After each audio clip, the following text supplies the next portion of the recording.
हरिः ओम श्री गुरुभ्यो नमः. सर्व साधकांना माझा विनम्र नमस्कार. साधको, कठोपनिषदामधल्या पहिल्या अध्यायातल्या तिसऱ्या वल्लीमधले पहिले 11 श्लोक आपण पाहिलेले आहेत. 11व्या श्लोकामध्ये यमराजांनी नचिकेताला असं सांगितलेलं आहे, ते आपण पाहिलं की इंद्रिय, मन आणि बुद्धी या सगळ्यांवर आत्म्याचा अधिकार चालतो. हा आत्मा अव्यक्त असला तरी तो कार्य करण्यासाठी प्रवृत्त होतो. आपलं बल, क्रिया आणि ज्ञान या गोष्टीचा परम आधार, एकमेव आधार म्हणजे हा भगवंत आहे.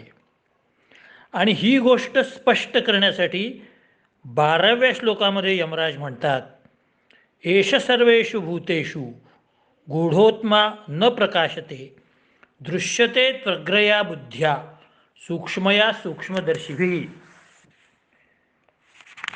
यमराजांना असं सांगायचं आहे, एषः आत्मा, हा आत्मस्वरूप असलेला परमपुरुष सर्वेषु भूतेषु गूढः, सर्व प्राण्यांमध्ये राहून सुद्धा तो गूढ आहे. न प्रकाशते, तो प्रत्यक्ष होत नाही, म्हणजे प्रत्यक्ष दिसत नाही. तू सूक्ष्मदर्शीभिही, केवळ सूक्ष्मतत्वांना समजणाऱ्या पुरुषांनाच सूक्ष्मया अग्रया बुद्ध्या, अतिसूक्ष्म आणि तीक्ष्ण बुद्धीने तो दिसू शकतो. दिसू शकतो म्हणजे ते जाणवतो. यमराज या श्लोकामध्ये असं सांगतात की हा जो पुरुषोत्तम परमात्मा आहे तो सगळ्यांच्या अंतर्यामी आहे. हे आपण अनेकदा बघितलेलं आहे. या प्राण्यांमध्ये तो विराजमान होतो आणि तो मायेच्या पडद्यामध्ये लपलेला असतो.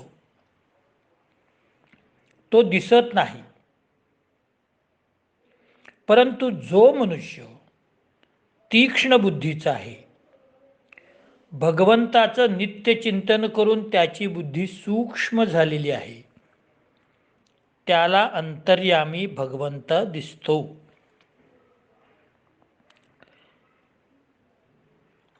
प्रल्हादाने जेव्हा ओम नमो भगवते वासुदेवाय हा नारदाने सांगितलेला मंत्र मनामध्ये त्याचं चिंतन केलं, चिंतन केल्यानंतर काही दिवसांनी तो अत्यंत पूर्णपणे निराहार राहून, पाणीसुद्धा न पिता या गोष्टीचं चिंतन करत राहिला. भगवंताला त्याची अवस्था पाहवली नाही. त्यावेळेला अरण्यात जाऊन तो प्रल्हादासमोर उभारलेला आहे आणि त्याच्या अंतर्यामी पहिल्यांदा प्रकाश पडलेला आहे. सॉरी, हे मी ध्रुवाबद्दल सांगतोय, प्रल्हाद नाही, सॉरी. ध्रुवाच्या अंतर्यामी हृदयामध्ये प्रकाश पडलेला आहे अगोदर. ध्रुवाला समजत नाही हे आपल्या हृदयामध्ये अचानक प्रकाश कसा काय पडायला लागला आणि आपल्याला काहीतरी वेगळी जाणीव व्हायला लागलेली आहे, हे ध्रुवाला कळलं. आणि मग त्यांनी पहिल्यांदा डोळे उघडले तेव्हा त्याला परमात्मा दिसले नाहीत. पुन्हा त्याने आपल्या अंतरात्म्यात पाहिलं परमेश्वराला आणि पुन्हा त्याचं चिंतन केलं आणि मग भगवंत प्रत्यक्ष होऊन त्याला म्हणाले की तू आता डोळे उघड. याचा अर्थ काय होतो की ध्रुवाला अगोदर अंतर्यामी असलेला परमात्मा दिसलेला आहे. मायेचं आवरण त्यांनी आपल्या चिंतनामुळे नष्ट केलेलं आहे आणि मग त्याला सगुण साकार रूपामध्ये परमेश्वर दिसलेला आहे.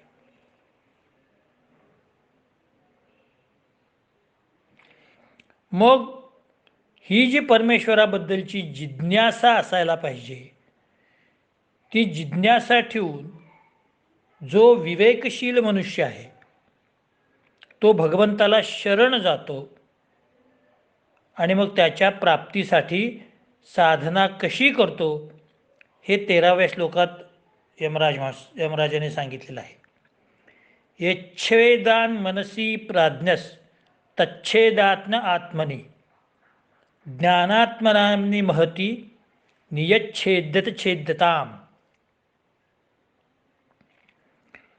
बुद्धिमान मनुष्याला अशी आवश्यकता आहे, त्याला प्राज्ञ म्हटलेलं आहे. प्राज्ञ हा वाक मनसी सगळ्या इंद्रियांनी, वागेंद्रियासहित सगळ्या इंद्रियांनी मनामध्ये यच्छेद त्यांचा निरोध करून तज्ज्ञाने आत्मनी त्या सगळ्या इंद्रियांना आणि मनाला ज्ञानस्वरूप बुद्धीमध्ये यच्छेद विलीन करायचं आहे. ज्ञानम महती आत्मनी ज्ञानस्वरूप बुद्धीला आत्म्यामध्ये विलीन करायचं आहे. तत् शांते आत्मनी यच्छेद तेव्हा त्याला शांतस्वरूप परमपुरुष परमात्म्यांमध्ये विलीन होता येईल, त्याला शांती मिळेल. याचा थोडा सविस्तर विमर्श घेऊया. यमराज सांगतायत, हे नचिकेता, बुद्धिमान मनुष्याने काय केलं पाहिजे, परमेश्वराच्या प्राप्तीसाठी काय केलं पाहिजे. इतका वेळ यमधर्मराजाने परमात्म्याचं रूप असं आहे, परमात्मा तसा आहे, परमात्मा इथं राहतो, परमात्मा अमुक आहे, परमात्म्याचे गुण असे आहेत हे सांगितलं आहे. पण त्याला प्राप्त कसं करायचं हे खऱ्या अर्थाने यमराज आता सांगताहेत की बुद्धिमान पुरुषाने काय करायचं, आपली इंद्रिय वगैरे जी आहेत ती पहिल्यांदा मनामध्ये विलीन करायची आहे. म्हणजे आपल्याला पंचज्ञानेंद्रिय आणि पंचकर्मेंद्रिय यांचं अस्तित्वच नाही असं समजून ती मनामध्येच विलीन करायची आहेत. म्हणजे आपलं काम सोपं झालं. आणि मग मनाला काय करायचं, ज्ञानस्वरूप बुद्धीमध्ये विलीन करायचं आहे. आणि मग बुद्धीने एकदा निश्चयात्मकता दाखवली. निश्चयात्मकता हे बुद्धीचं लक्षण आहे. आणि मग केवळ बुद्धीमध्ये चिंतनच शिल्लक राहतं. कारण पंचज्ञानेंद्रियाचं कोणतंही काम नाही, काही पाहायचं नाही, काही ऐकायचं नाही, कशाला स्पर्श करायचं नाही, काही जिभेने काही खायचं नाही, कुठलेही इंद्रियांचे लाड करायचे नाहीत, कर्मेंद्रियांनी काही काम करायचं नाही, कारण ती सगळी आता मनामध्ये विलीन झालेली आहेत. आणि मनासकट ही दश इंद्रिय बुद्धीमध्ये विलीन झालेली आहेत. मग एक काळ ही अशी स्थिती येते की आत्मतत्वाच्या शिवाय त्याला काहीही दिसत नाही. म्हणजे नचिकेताने जो प्रश्न विचारला होता की ब्रह्मज्ञान म्हणजे काय, आत्मतत्वज्ञान म्हणजे काय, त्याची प्राप्ती कशी करून घ्यायची, ह्या सगळ्या प्रश्नांची उत्तरं यमराज देत आहेत. आता त्या साधकाच्या मनावर किंवा शरीरावर कोणत्याही वस्तूची सत्ता राहिलेली नाही आहे, कशाचीच सत्ता राहिलेली नाही. आणि तो निश्चयपूर्वक शांतपणे आत्मस्वरूप होऊन स्वतःला परपुरुषोत्तमामध्ये विलीन करतो. किंबहुना पुरुषोत्तमच स्वतः येऊन त्याला विलीन करून घेतात.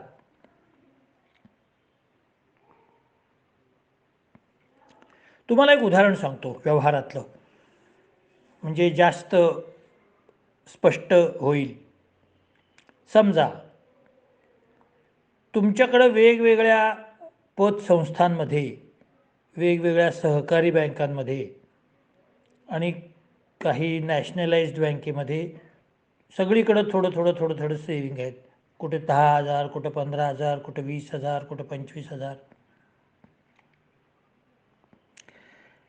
आता काय व्हायला लागलं आहे, तुम्हाला सगळ्या पतसंस्थांमध्ये, सगळ्या सहकारी बँकांमध्ये किंवा सगळ्या नॅशनलाइज बँकांमध्ये जाणं शक्य नाही. तुमचं आता समजा तुम्ही वयाने थकलेले आहात किंवा आणखीन काही कारण असेल, मग तुम्ही काय करायचं, पहिल्यांदा सगळ्या पतसंस्थेमधल्या रकमा गोळा करून एकत्र कुठल्या तरी सहकारी बँकेमध्ये ठेवायच्या.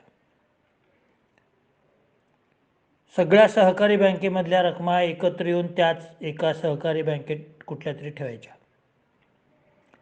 ती एकंदर जमा झालेली सगळी रक्कम कुठल्या तरी एकाच नॅशनलाइज बँकेत ठेवायची.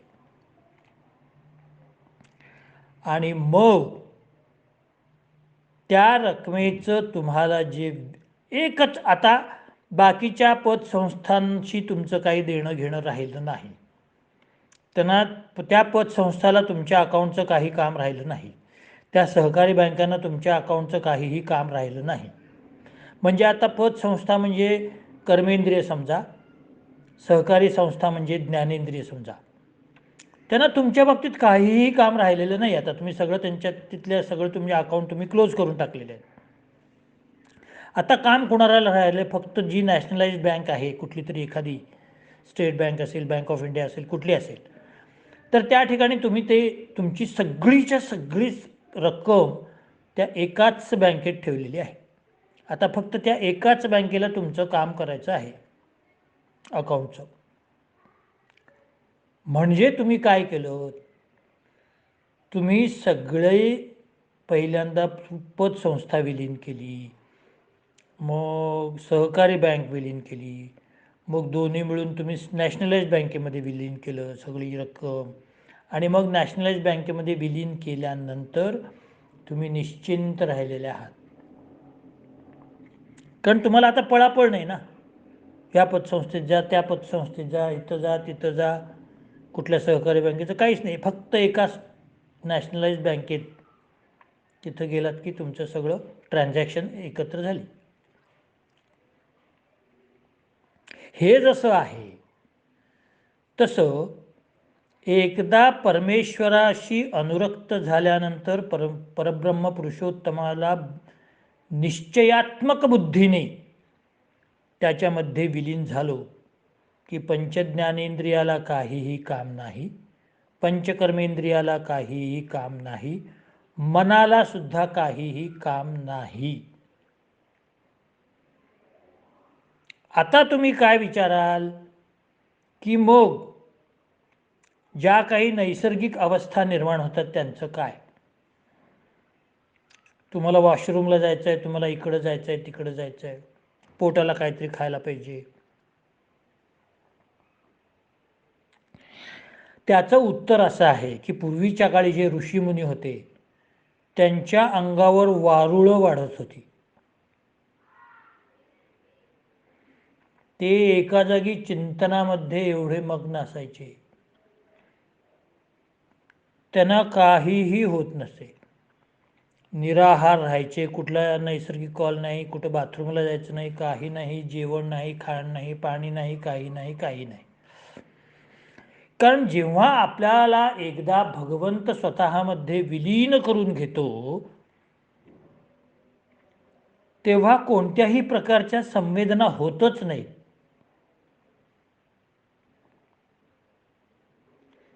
तो ब्रह्मानंद असतो.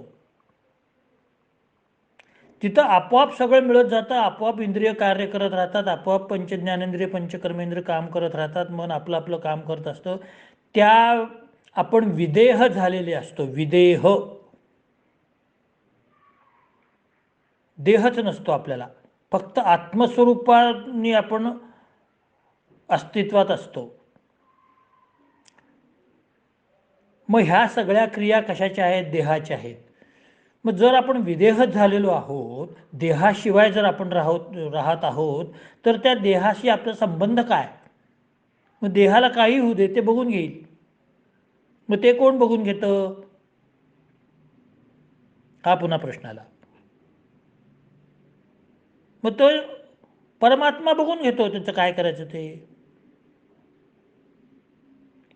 मग त्या देहाला काय गती द्यायची तर देईल परमात्मा. आपण एकदा परमात्म्यामध्ये विलीन झालो ना, संपला विषय. बघेल ते काय करायचं ते. असं यमराजाने नचिकेताला या पद्धतीने हे सांगितलेलं आहे.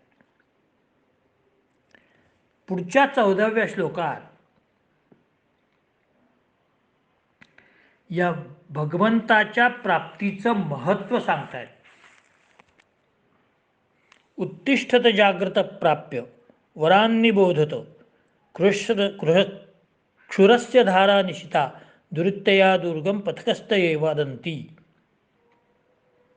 उत्तिष्ठत जागृत, हे मनुष्या जागा हो, ऊठ.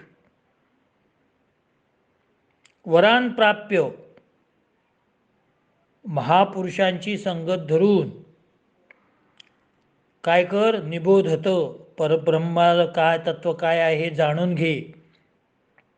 कवयः त्रिकालज्ञानी जन तत्पथः, त्यांच्या तत्वज्ञानाचा मार्ग. क्षुरस्य निशिता दुरत्यया, तो तीक्ष्ण आणि दुस्तर आहे. तरीही धारा दुर्गम वदंती, तो जणू काही तलवारीच्या धारेप्रमाणे आहे, इतका कठीण आहे असं म्हटलं जातं. संतांनी हेच सांगितले.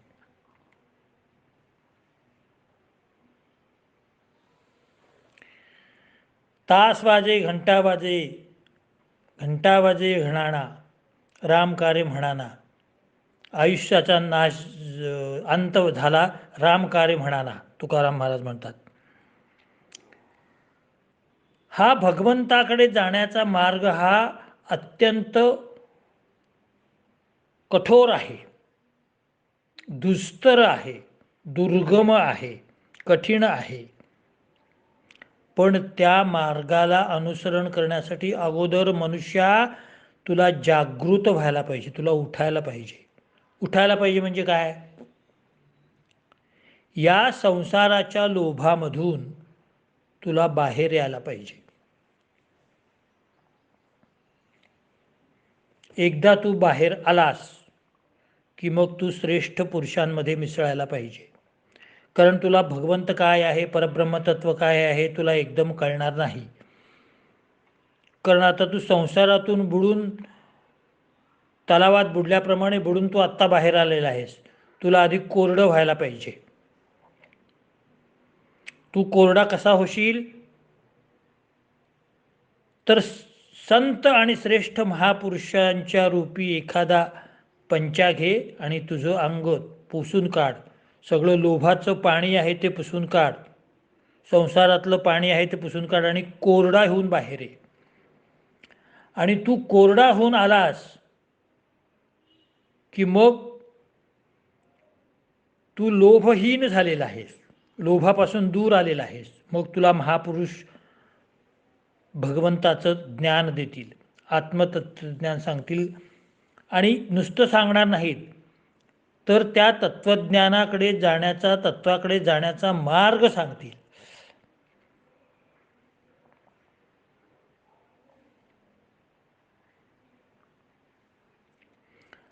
आणि हा दुर्गम मार्ग आहे हेही तुला सांगतील.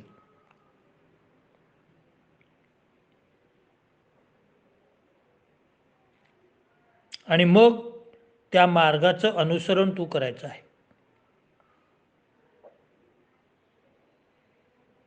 म्हणून पहिली अवस्था काय? तू जागृत झाला पाहिजेस. दुसरी अवस्था काय? तू महापुरुषांच्या सान्निध्यात राहायला पाहिजेस. तिसरी अवस्था काय? तू महापुरुषांकडून आत्मतत्व समजून घेतलं पाहिजेस. चौथी अवस्था काय? तो तत्वज्ञानाचा किंवा आत्मज्ञानाचा मार्ग आहे तो दुस्तर कठीण आहे हे तू समजून घेतलं पाहिजेस. आणि मग शेवटी त्या मार्गाला तू गेलं पाहिजेस.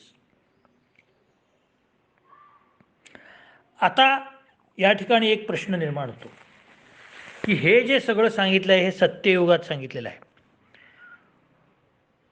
पण कलियुगात काय सांगितलेलं आहे? फक्त नामस्मरण सांगितलं आहे.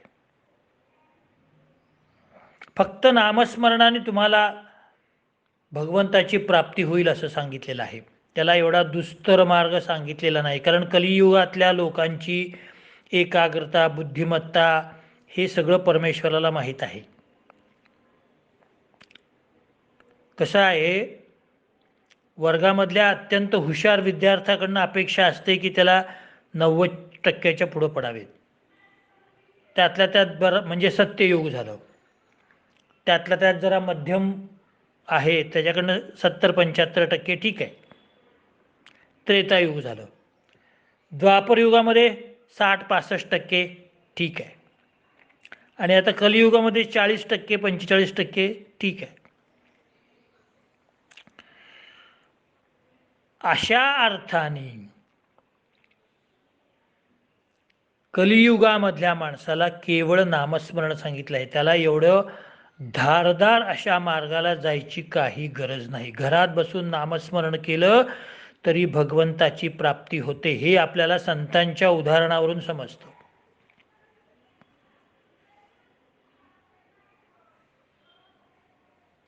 हरिनाम उच्चारता पाही दोन्ही पक्ष पाही उद्धरी. हरिपाठामध्ये ज्ञानेश्वर माऊली म्हणतात, ज्ञानदेव म्हणे हरी माझा समर्थ, नकळे अर्थ उपनिषदा. ज्ञानदेव म्हणे हरिनामाचे शस्त्र, हरिनामाचं शस्त्र आहे तुमच्या हातामध्ये. ते काय करायचं, ते षड्रिपूंवर चालवायचं आहे, षड्रिपूंचा नाश करायचा.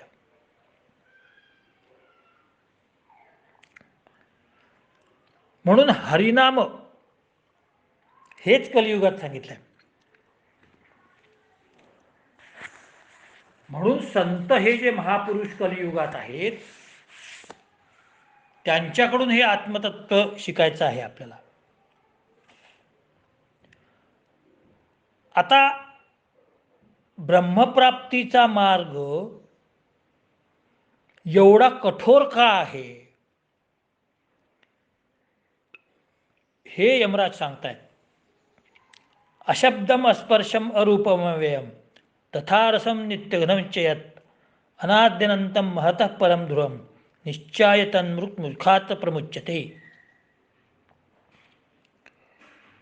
जो मार्ग अशब्दम अस्पर्शम अरूपम अरसम अगंधवत अव्ययम म्हणजे शब्दरहित, स्पर्शरहित, रूपरहित, रसरहित, वासरहित आणि अविनाशी असा अनादी मार्ग आहे. तो अनंत आहे, इन्फिनिटी, असीम आहे, त्याला सीमा नाही. परमश्रेष्ठ आहे, ध्रुवम निश्चित आहे. हे जाणून निश्चाय, हे जाणून मृत्युमुखात प्रमुच्यते, मृत्यूच्या पासून कायमची सुटका देणारा आहे. बघा हा, यमराज हा परमेश्वर प्राप्तीकडे जाण्याचा किंवा आत्मतत्व प्राप्तीकडे जाण्याचा मार्ग हा कठीण आहे याचं समर्थन कसं करतायत. या मंत्रामध्ये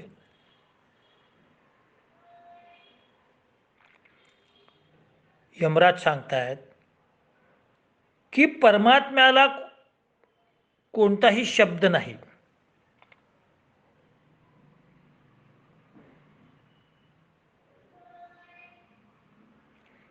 कोणताही स्पर्श आपण त्याला करू शकत नाही, त्याचं रूप आपण डोळ्यासमोर आणू शकत नाही. तो निर्गुण निराकार आहे, रसहीन आहे, त्याला कोणताही गंध नाही, वास नाही. म्हणजे आपल्या या इंद्रियाच्या सामर्थ्याच्या पुढचा आहे तो. It is beyond our capacity of our sense organs. आपल्या इंद्रियाची जी शक्ती आहे त्या शक्तीच्या पलीकडचा तो आहे, म्हणून तो दुर्गम आहे. दुर्बिणीतनं आपण चंद्र, सूर्य, तारे पाहू शकतो. सूर्य नाही पाहू शकत, पण चंद्र, तारे, ग्रहण, सप्तर्षी पाहू शकतो, पण आत्मतत्व पाहू शकत नाही. असं असलं तरी ते अविनाशी आहे, अनादी आहे, त्याचा विनाश होत नाही, ते अनादी आहे. त्याचा पूर्वीचा ते कधी निर्माण झालं हे कुणालाही माहीत नाही, म्हणून ते अनादी माहीत नसलेलं असं आहे. टोक माहीत नसलेलं, उत्पन्न स्थिती ठिकाण माहीत असलेलं नाही. असीम आहे, त्याला सीमा नाही आहे. इथून इथपर्यंत, सांगलीपासून मुंबईपर्यंत वगैरे असं काही नाही. असीम आहे, इन्फिनिट.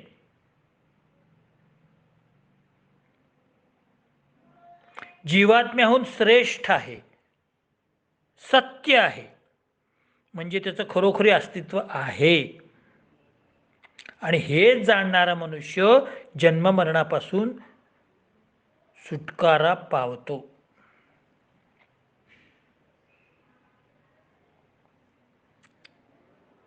जसं भगवद्गीतेमध्ये सांगितले, नमाम कर्माणि लिंपंती नमे कर्मफले स्पृहा इतिमाम योभिजानाती कर्मसवै न च बध्यते. मी कोणत्याही कर्माने लुप्त होत नाही.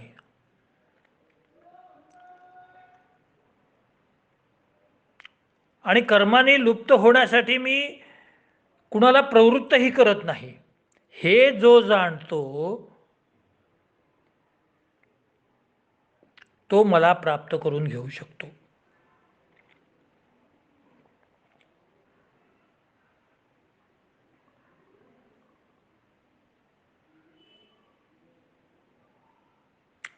आणि मग आत्मतत्व म्हणजे काय, ते हृदयामध्ये कुठं असतं, ते प्राप्त कसं करून घ्यायचं, हे सगळं सांगितल्यानंतर यमराज असं सांगतात की हे जे आख्यान आहे, हा जो आपल्या दोघांमधला संवाद आहे, हा संवाद जो कोणी श्रवण करेल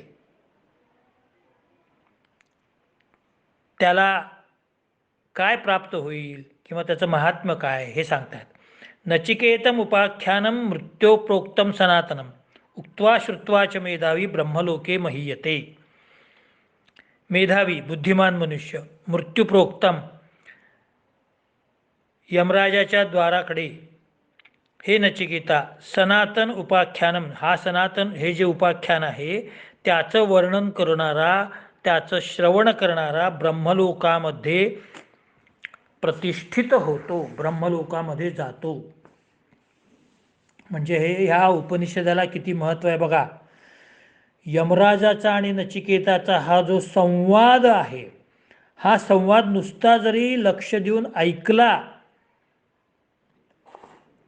तरी बुद्धिमान मनुष्य हा ब्रह्मलोकामध्ये जाऊ शकतो. पण हा जो संवाद आहे हा त्याने लक्षपूर्वक ऐकला पाहिजे, समजून घेतला पाहिजे.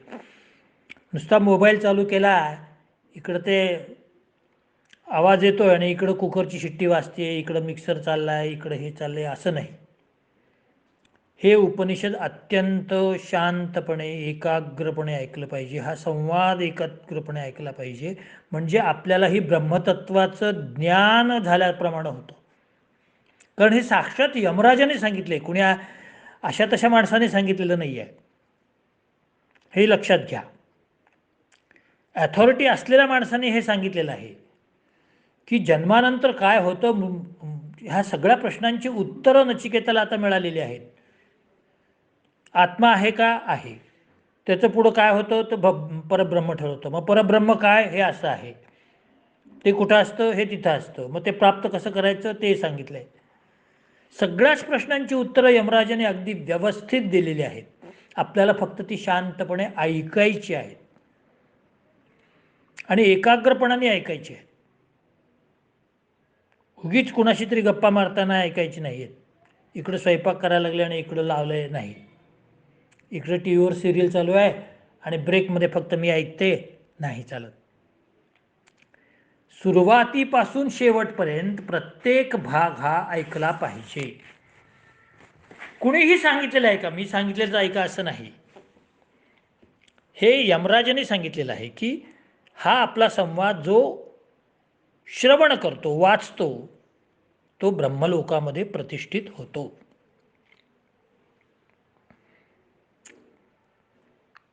आणि या तृतीयवल्लीच्या शेवटच्या 17व्या श्लोकामध्ये यमराज सांगतायत, य इमं परम गृह्यम श्रावयेत ब्रह्मसंसदी प्रयतः श्राद्धकाले वा तदान्यन्यात्य कल्पते तदानंत्याय कल्पत इति. जो मनुष्य यहा प्रयतः सर्वथा शुद्ध होऊन इमम हे परमम गुह्य अतिशय गूढ असलेले ब्रह्मसंसादी श्रावयेत, ब्राह्मणांच्या सभेमध्ये ऐकतो किंवा श्राद्ध काळामध्ये ऐकत असतो किंवा श्रवण कोणतंही पुण्यकर्म करत असतो, तेव्हा तो अनंत होण्यास समर्थ होतो, म्हणजेच अनंतात विलीन होतो. चांगली गतीमध्ये तो प्रविष्ट होतो. जो मनुष्य विशुद्ध होऊन म्हणजे शुद्ध मनाने, सावधानीने म्हणजे एकाग्र होऊन, तत्वविवेचनपूर्वक सगळं विवेचन व्यवस्थित लक्षात ठेवून, ब्राह्मणांच्या सभेमध्ये म्हणजे ज्या ब्राह्मणाला हे ज्ञान सांगता येतं किंवा चर्चा करता येते अशा ब्राह्मणांमध्ये राहून जो हे ज्ञान संपादन करतो तो परमेश्वराला प्राप्त होतो. ज्या अनंत असा परमेश्वर आहे त्याला तो प्राप्त करून घेतो. या ठिकाणी कठोपनिषदातल्या पहिल्या अध्यायातली 3री वल्ली समाप्त झालेली आहे. उरलेला भाग आपण नंतर पाहणार आहोत. त्यानंतर एक 2-3 दिवसामध्ये हे सगळे पहिल्यापासूनचे भाग यूट्यूबमध्ये दाखवले जातील. तिथं आपण यूट्यूबमध्ये ते ऐका आणि नंतर लाईक करा, सबस्क्राईब करा, हे मी तुम्हाला नंतर सांगेनच. आज या ठिकाणी आपण इथंच थांबूया. हरिओम. आपले अभिप्राय नक्की पाठवा, मी वाट पाहतोय. सगळ्यांना उद्यापासून सुरू होणाऱ्या नवीन वर्षाच्या 2024 या नवीन वर्षाच्या मी सदिच्छा देतो. धन्यवाद.